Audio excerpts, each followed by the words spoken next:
السلام علیکم ورحمۃ اللہ وبرکاتہ۔ الحمدللہ الذی افضل الافلاک والارضین والصلاة والسلام علی من کان نبیا وآدم بین الماء والطین وعلی آلہ واصحابہ اجمعین۔ دوستان محترم،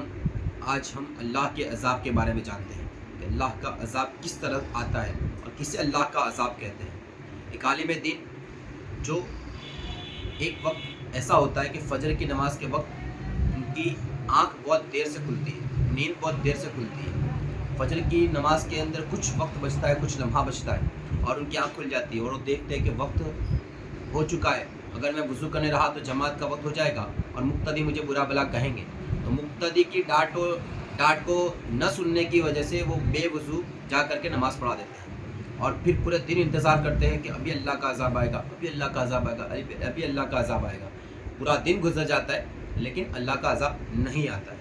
آخر کیا وہ یہ سوچ لیتے ہیں کہ شاید اللہ کا عذاب نہیں آئے گا، اور پھر یہ جو بے وضو انہوں نے جو فجر کی نماز پڑھائی تھی وہی چیز کو اپنے معمول میں لا دیتے ہیں، اپنی عادت بنا لیتے ہیں اور ہر نماز تمام نمازیں بے وضو پڑھانا شروع کر دیتے ہیں۔ کچھ وقت گزرتا ہے یوں ہی اور پھر دل میں ارادہ آتا ہے کہ میں عیسائی مذہب اختیار کر لیتا ہوں، تو نہ وضو کرنا پڑے گا نہ نماز پڑھنی پڑے گی، اور وہ جا کر کے عیسائی سے ملتا ہے اور عیسائی مذہب اختیار کر لیتا ہے۔ جب اس بات کا علم کچھ علماء کو ہوتا ہے تو وہ علماء کی جماعت اس کے پاس جاتی ہے تاکہ جانے کے آخر سے اسلام میں کیا تکلیف پڑی، کیا کمی محسوس ہوئی جو اتنے بہترین مذہب کو چھوڑ کر کے عیسائی مذہب میں چلا گیا۔ اب وہ علماء کرام اس کے پاس جاتے ہیں اور کہتے ہیں کہ بھائی کیا بات ہے، تو ایک عالم ہو کر کے، اسلام کا عالم ہو کر کے تو نے اسلام مذہب چھوڑ دیا اور عیسائیت میں چلا گیا۔ تو اس نے پورا واقعہ بتایا کہ ایک وقت میں نے نماز بغیر وضو کے پڑھائی اور پھر کوئی عذاب آیا نہیں صبح سے شام تک، تو اسی کو میں نے عادت بنا لی اور بس اسی طرح میں نماز پڑھانے لگا، اور پھر مجھے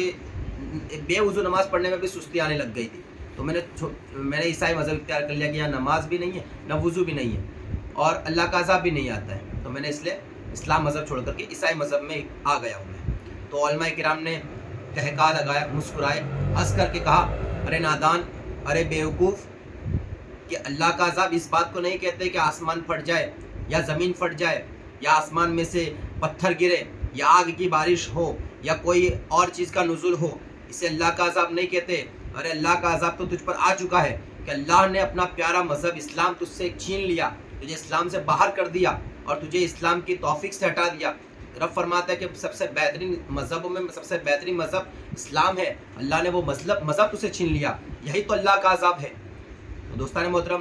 اس بات سے ہمیں یہ پتہ چلا کہ اللہ کا اگر آپ کوئی گناہ کرتے ہیں تو یہ بات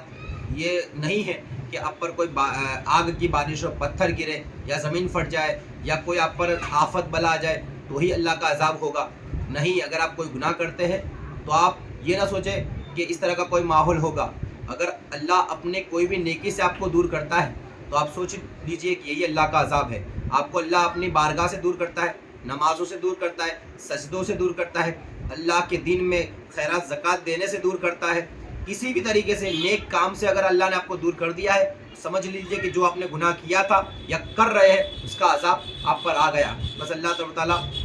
ہمیں اس کی راہ میں اچھے کام کرنے کی توفیق عطا فرمائے اور ایسے چھوٹے بڑے تمام عذابات سے ہمیں اللہ اپنے حفظ و امان میں رکھے، آمین۔ وما علینا الا البلاغ۔ السلام علیکم۔